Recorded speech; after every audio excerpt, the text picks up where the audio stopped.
Paramashivoham Om Nityananda Paramashivoham Om Nityananda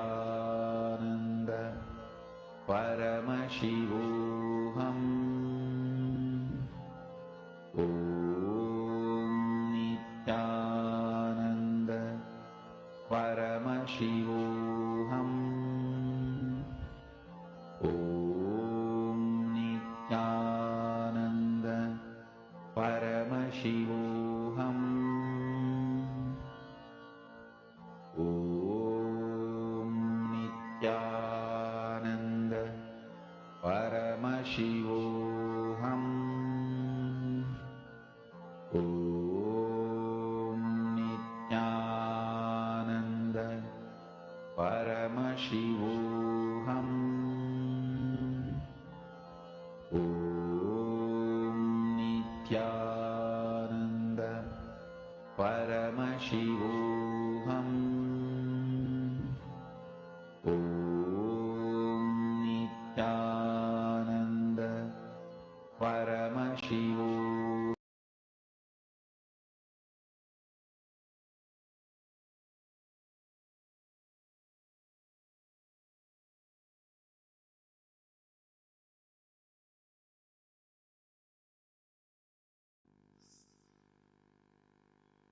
Now, Kalabhairava will do the readings of the Akashic records on Kundalini.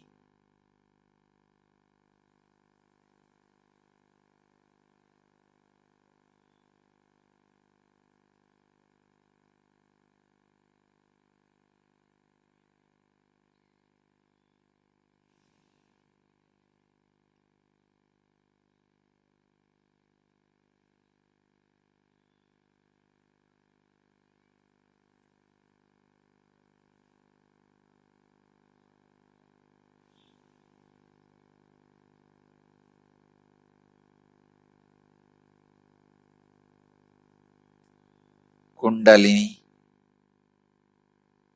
is the energy responsible for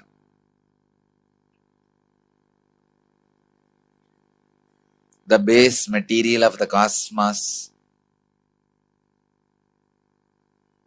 becoming the visible cosmos which human beings perceive. Kundalini is responsible for part to remain in the shape of part, for the tree to remain in the shape of tree, for the hill to remain in the shape of hill, human body to remain in the shape of human body. Kundalini shows its expression of the movements during the transition from waking state to dream state to the deep sleep state to Turiya, the fourth state, from fourth state to the ultimate Turiyadita. Kundalini is a base screen on which the movie of the world is projected. Kundalini forms the basic, vibrant energy in human life.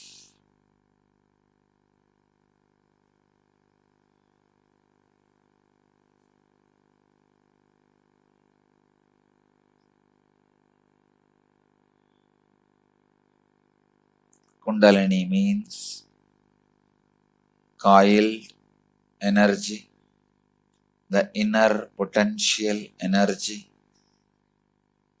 the natural spiritual energy.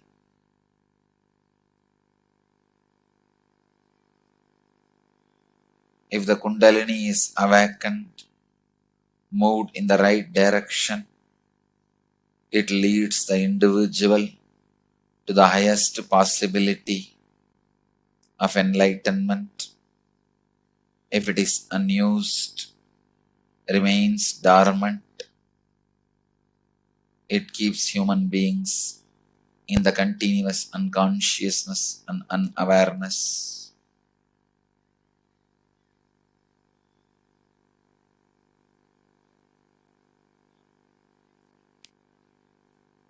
Kundalini can not only play a major role in human being becoming enlightened, it can play a major role in making human beings experience extraordinary powers, possibilities, and experiences.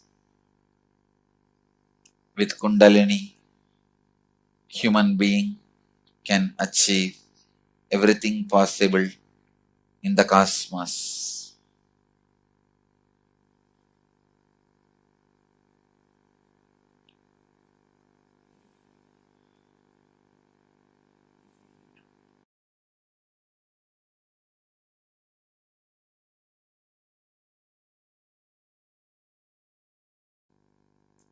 Repetition of the same sound continuously can conquer the chaotic mental setup in your system that can awaken your Kundalini.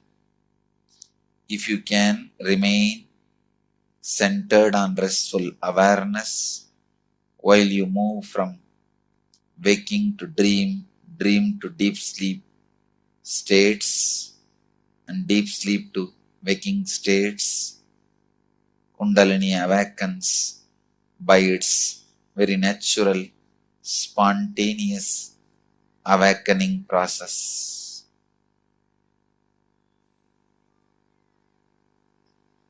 Ajapa japa, while you fall asleep, even in the dream state and the deep sleep, will awaken Kundalini safely in any human being without any side effect or after effect, disturbance or suffering.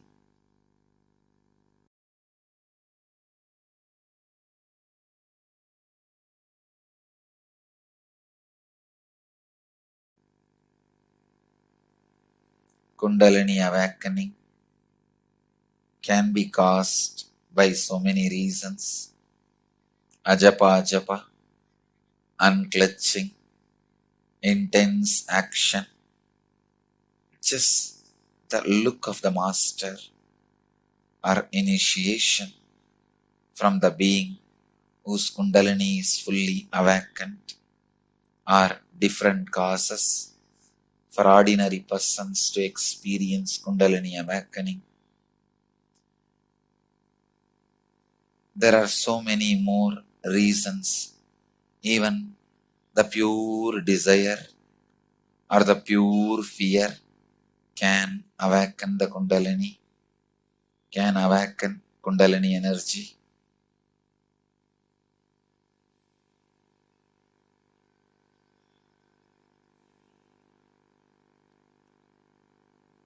The physical conditions are required if the Kundalini is going to be awakened by the unconscious methods like ajapa japa, unclutching, awareness practices which you do it on your own.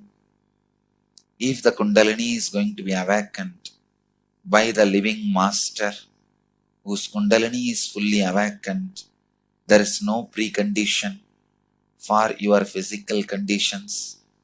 There is no restriction on any conditions. There will not be any side effect or after effect, as the process of being awakened itself is done by a conscious being. It does not create any side effect or after effect.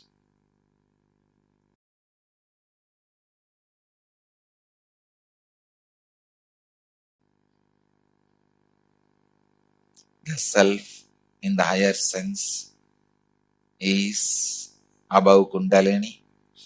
Self in the lower sense is below Kundalini. The lower self moving into the space of higher self happens by Kundalini. Kundalini cannot be equated to the lower self or the higher self. The cosmic records clearly records the process of unfolding from lower self to higher self is called Kundalini.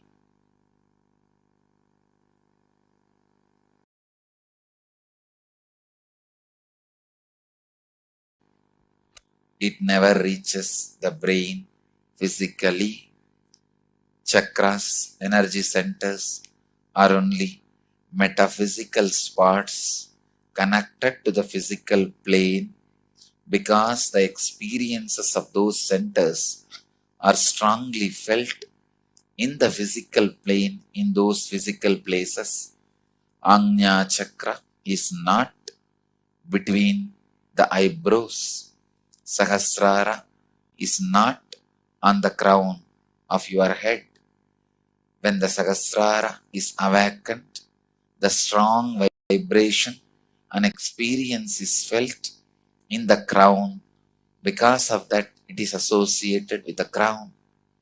When Kundalini is awakened in Manipuraka, the strong experience is experienced on the navel center. So it is equated with the navel. Otherwise, navel is not Manipuraka. Please understand, Kundalini does not reside in Mooladhara. If it is awakened, the strong experience is first felt in Mooladhara. The Mooladhara of what you understand as the root of the spine experiences the strong vibration. That is why it is equated with the root of the spine. So, it has nothing to do with the physical points of the body. Only the experiences are stationed in the physical points of the body. Please understand, when the Kundalini is awakened, the space in which the experiences happens, the plane in which chakras are marked are totally different. When those experiences happened, they are felt in the plane of chakras in your body.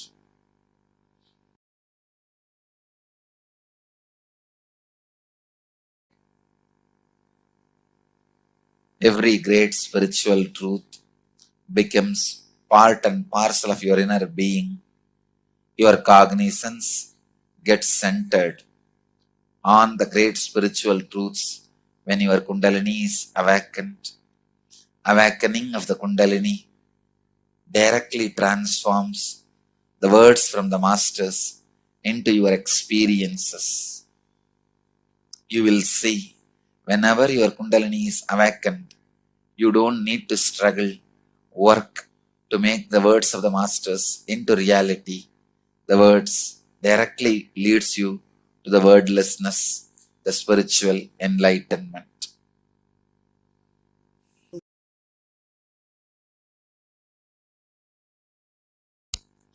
When Kundalini awakens, naturally you feel the various extraordinary experiences like involuntary movement of different parts of the body, including feeling light, levitating, various different experiences of feeling hot flashes, cold flashes.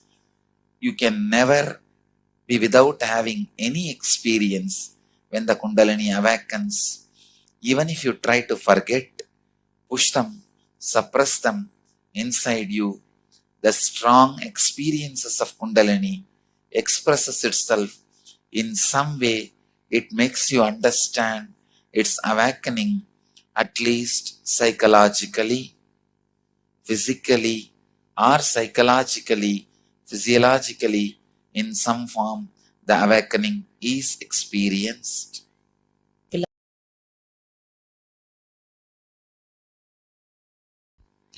Yes, there are different levels of awakening. If you can remain in awareness from waking to dream, the Kundalini awakened will be a different level. From dream to deep sleep, the Kundalini awakened will be different level. From deep sleep to Turiya, the Kundalini awakening will be different level. From deep sleep to waking state, the Kundalini awakening will be different level. Based on the different practices and the capabilities of the master who awakens your Kundalini, various levels of Kundalini awakening happens. It is also dependent on your capability to receive and digest the awakened energy. So, various levels of Kundalini awakening shows you the various levels of Kundalini experience, spiritual experience, extraordinary powers and extraordinary possibilities.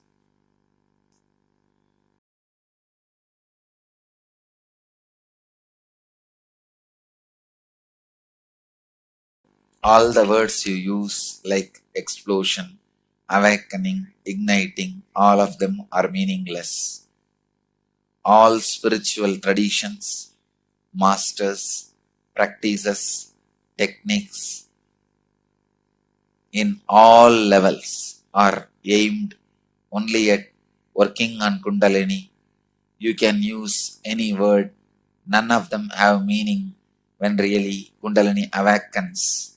None of them have meaning if Kundalini is not awakened. So, whether it gets awakened or not awakened, the words have no meaning. When it happens, which cannot be described by any words, even by Mahadeva, who is reading and sharing the Akashic records with the whole world.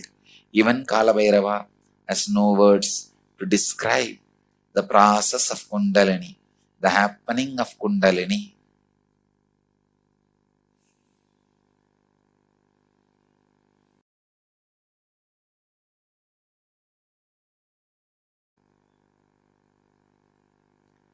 The presence of Kalabhairava using this form is not restricted to you feeling the physical levitation or not.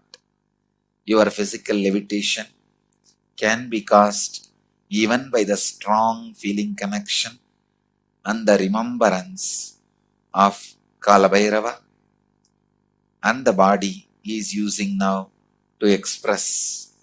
So it is nowhere restricted to the physical presence. Physical presence and the levitation is not interconnected.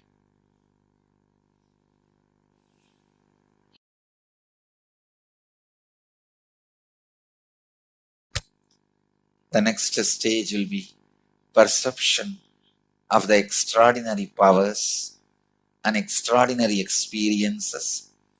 The Guru Bhakti, feeling connection, will get strengthened. The Ajapa will become intense. The unclutching will become reality. These are the next steps you experience after the physical levitation.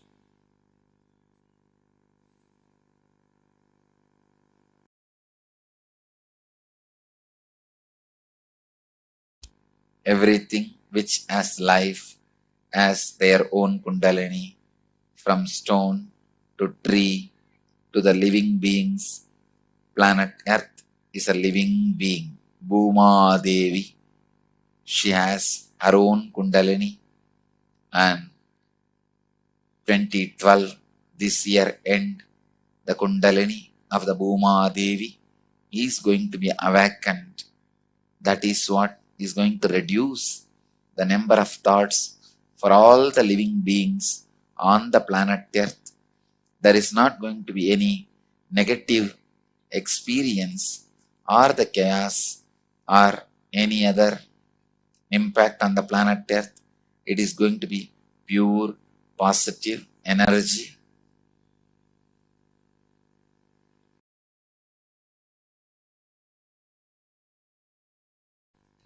Yes, relationships can help you to experience Kundalini awakening. Every child makes mother as mother. Every husband makes you experience different space. Kundalini awakening is possible by entanglement. Entanglement can lead you to experience Kundalini awakening.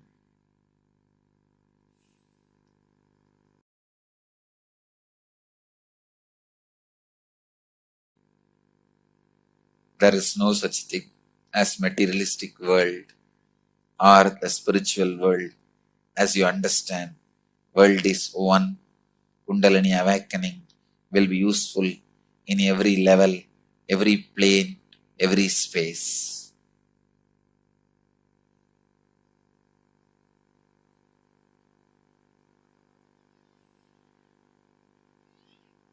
All great achievements are the side effects of the Kundalini awakening, whether it is the outer world, scientific discoveries, or inner world, internal inventions. It is the awakened Kundalini's result.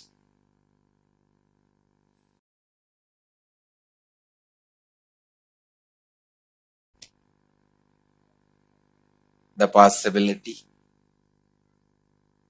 of every human being experiencing Kundalini awakening is opening up.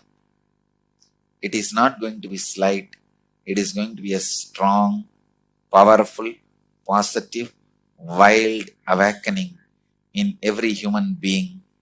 Whoever is ready to receive will expand, explode into enlightenment. Others will just waste the energy, feel drained and depressed.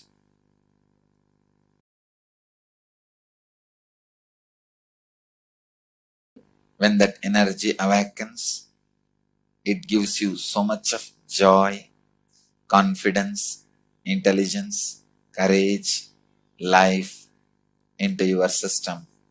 It transforms you. It will not give you even a doubt whether your Kundalini is awakened or not. It literally works on you.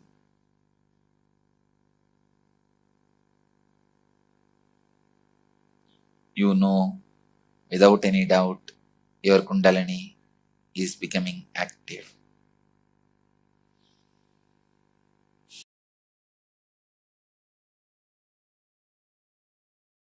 No, Kundalini expresses through various different methods. Levitation is one of the well-known ways Kundalini expresses.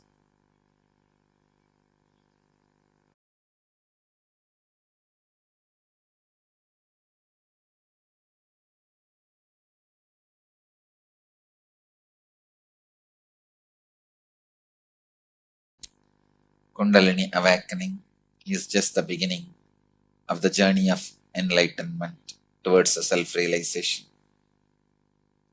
Enlightened master whose Kundalini is awakened is enough to reveal the whole science. His guidance and initiation is enough to awaken your Kundalini. People who are trying to awaken the Kundalini by themselves is also possible, but with a lot of dangers and risks. Usually, they get into side effects and after effects and negative impacts.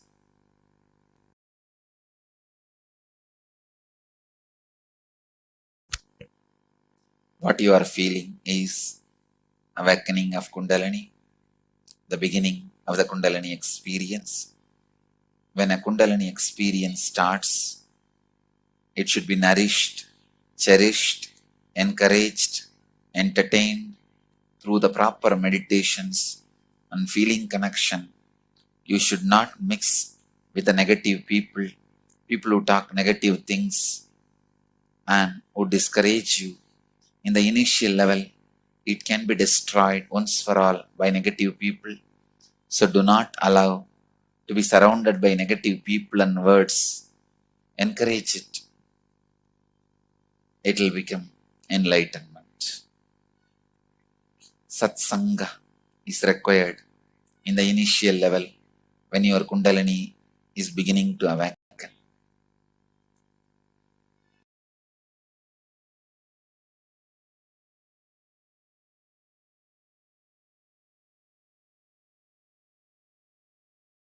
Unclutching continuously and ajapa enchanting, this too will awaken your Kundalini safely, precisely, to lead you to enlightenment.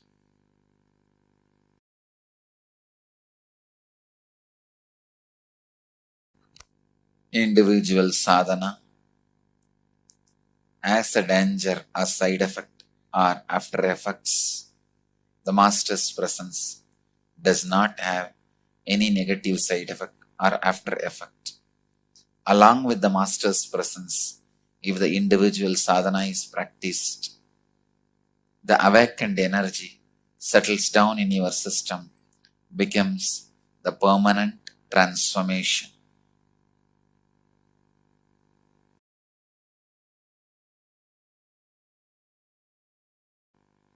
Meditation creates a strong nervous system which will absorb this energy, store it into your system, just like food getting digested and becoming energy getting stored in your system for the regular usage.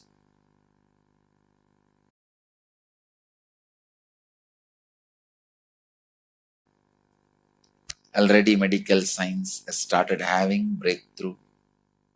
Kalabhairava will also reveal many great truths and big breakthroughs using this body to the medical world about the great revelations of Kundalini.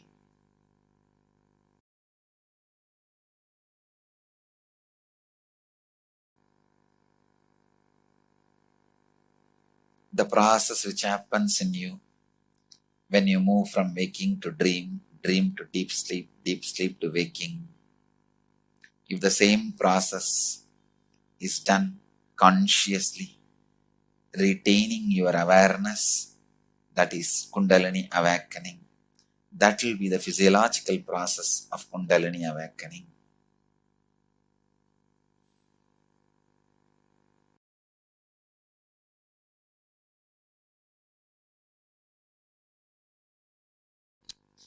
Till it becomes part of your life, you need to continue to have the Master's presence and the spiritual practices.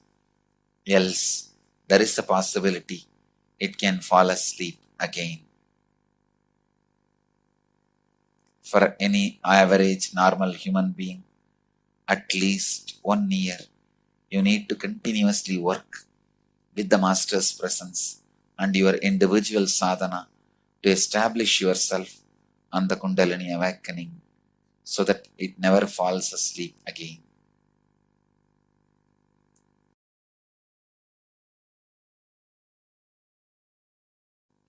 Tathastu, done. Ajapa and unclutching are the methods to awaken the Kundalini again and again and retain its great experiences into your system.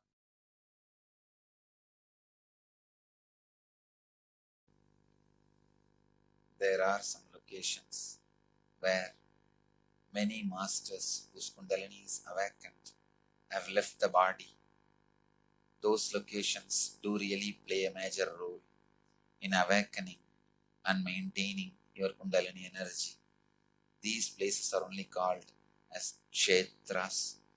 Person can have conscious death and many more births even if his Kundalini is awakened. Usually after Kundalini awakening, if you wish that this should be last birth, it can be last birth and you can reach enlightenment. Kundalini awakening gives you the yogic freedom whether to have more bodies or not to have bodies and achieve enlightenment. It leads you to the yogic freedom.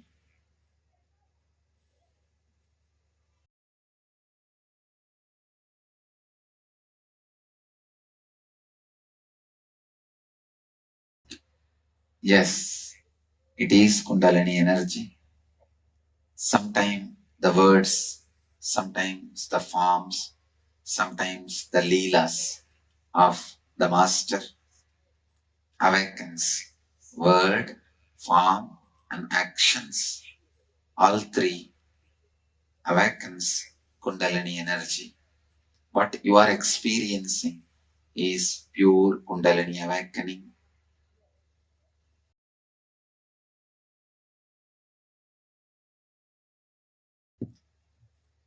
Pregnant women have a more possibility to experience Kundalini awakening.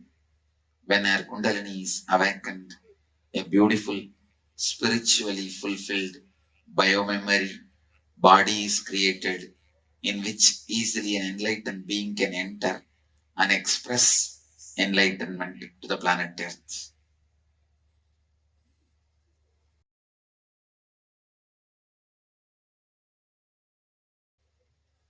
Any being can experience Kundalini awakening at any age. There is no age bar. From the moment of birth to the moment of death, before and after, also the Kundalini can be experienced.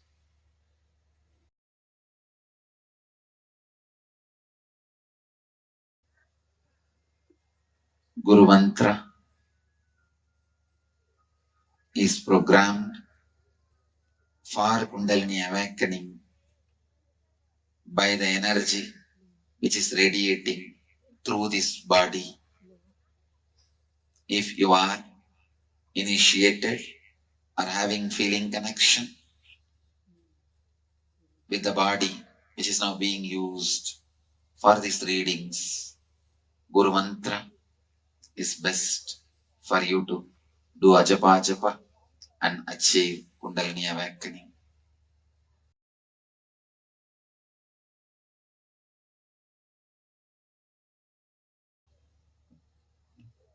There is no influence of age on Kundalini awakening. When you are young, the body can hold the awakened Kundalini energy. Only for holding and sustaining body, young body helps. Awakening itself has no relation with age.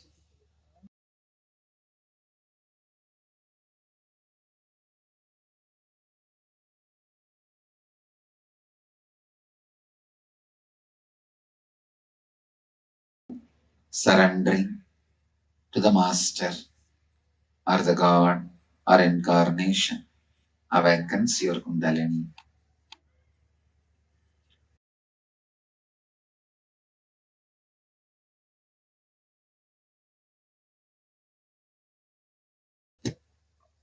It happens at different levels. Only when the Kundalini is awakened at different levels, it is called different birth.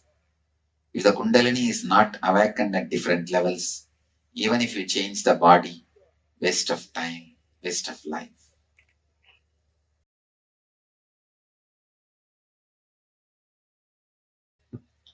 There is no time. It depends on the intensity with which Kundalini awakening happens. Sometimes after Kundalini awakening, it can be mild progress, slow progress. Sometimes one awakening can lead to ultimate enlightenment. It is the intensity of the awakening.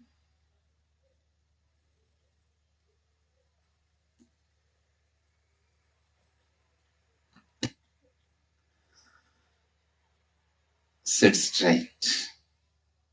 Close your eyes. Either sit in unclutching or Ajapa or just Upanishad. Kalabhairava, Mahakala awakens the Kundalini of everyone who is now sitting with this body.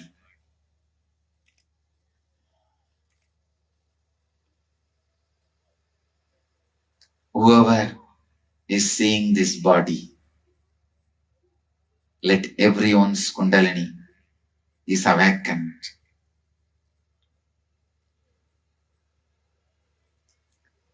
Let all the bodies seize this body, including this body, explode into Kundalini. Namah Shivaya, Hara Hara.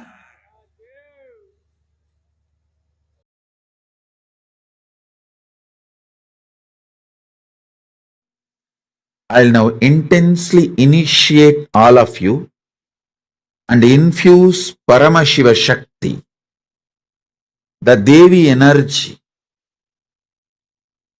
powerful feminine energy. Listen.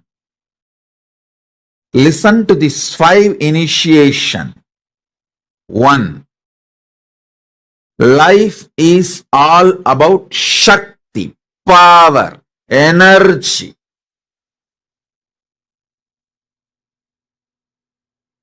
Poor, mediocre, cheap, ignorant human beings think life is all about good and bad, right and wrong. But only elite, royal, enlightened, great beings know life is all about Shakti, power, energy, not about good, bad, right, wrong. I am not saying you should be bad, but I am making it very clear. Cosmos functions based on energy, Shakti. So if you want anything, it can be only from Shakti, power, energy. If you know how to receive and infuse that energy into your Sankalpas, your vision, your desire, your want, your need, you will simply manifest it. Mediocre minds, mediocre people, ignorant people think life is all about good and bad, right and wrong. The whole equation, right and wrong, good and bad, the whole idea, good and bad, right and wrong, and all the conclusions you come to based on good and bad, right and wrong, the whole thing is phaleṣhu, false, shit. Use any word you want after this.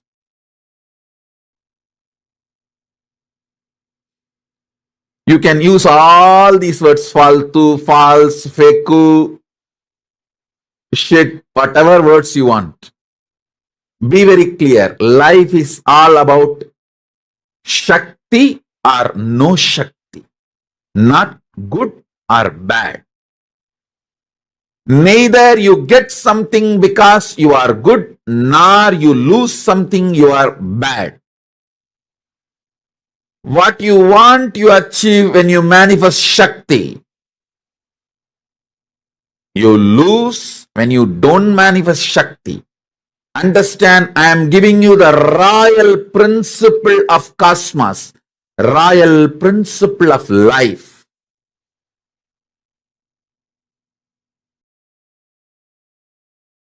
First truth, first initiation. Life is all about Shakti. Second initiation. You have the possibility to manifest Supreme Shakti. Supreme Shakti has put her own seed inside you. You can simply mirror that Supreme Shakti and manifest it. This is the second initiation. Third,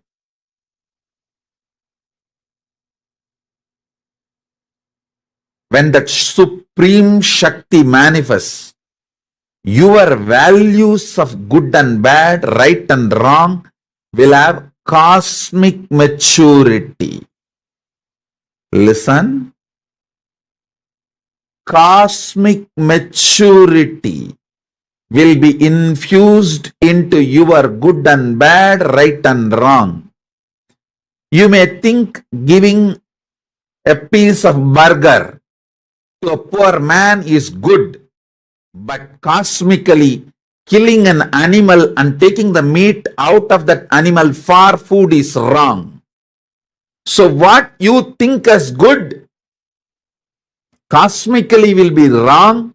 You will have this maturity only when Shakti is infused in you.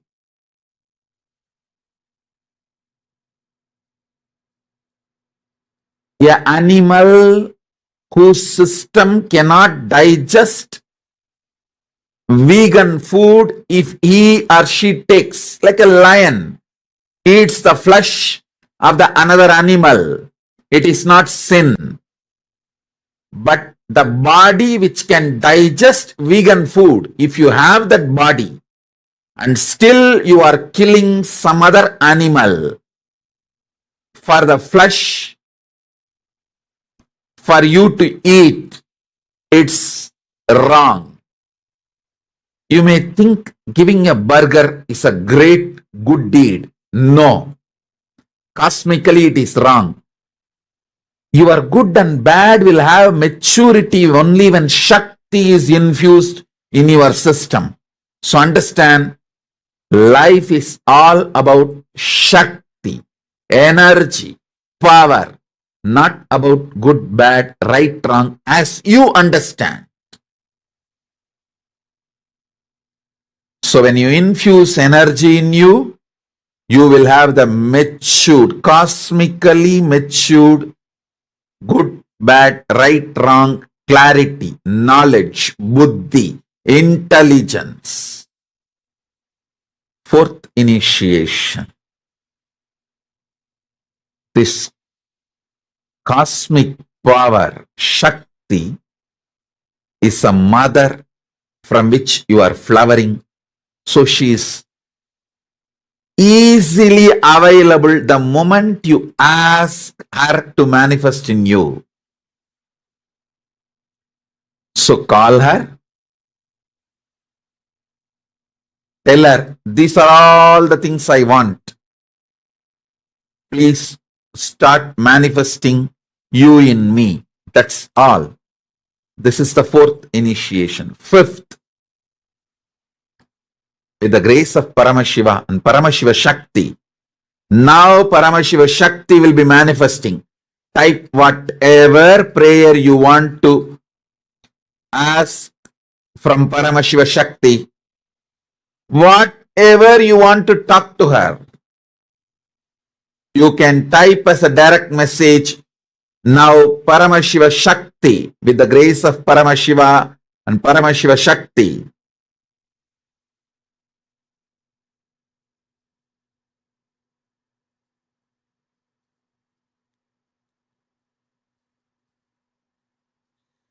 Paramashiva Shakti will manifest now. Om, Om, Om, Om, Om.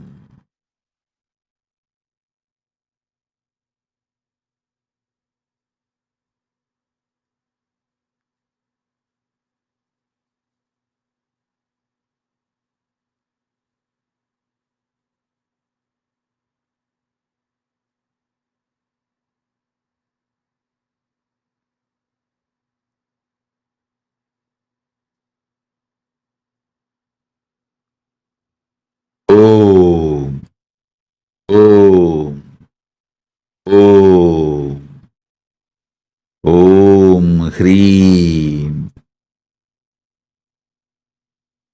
Paramashiva, Paramashiva, Paramashiva. Use this space now as whatever you want. Paramashiva Shakti will manifest in you.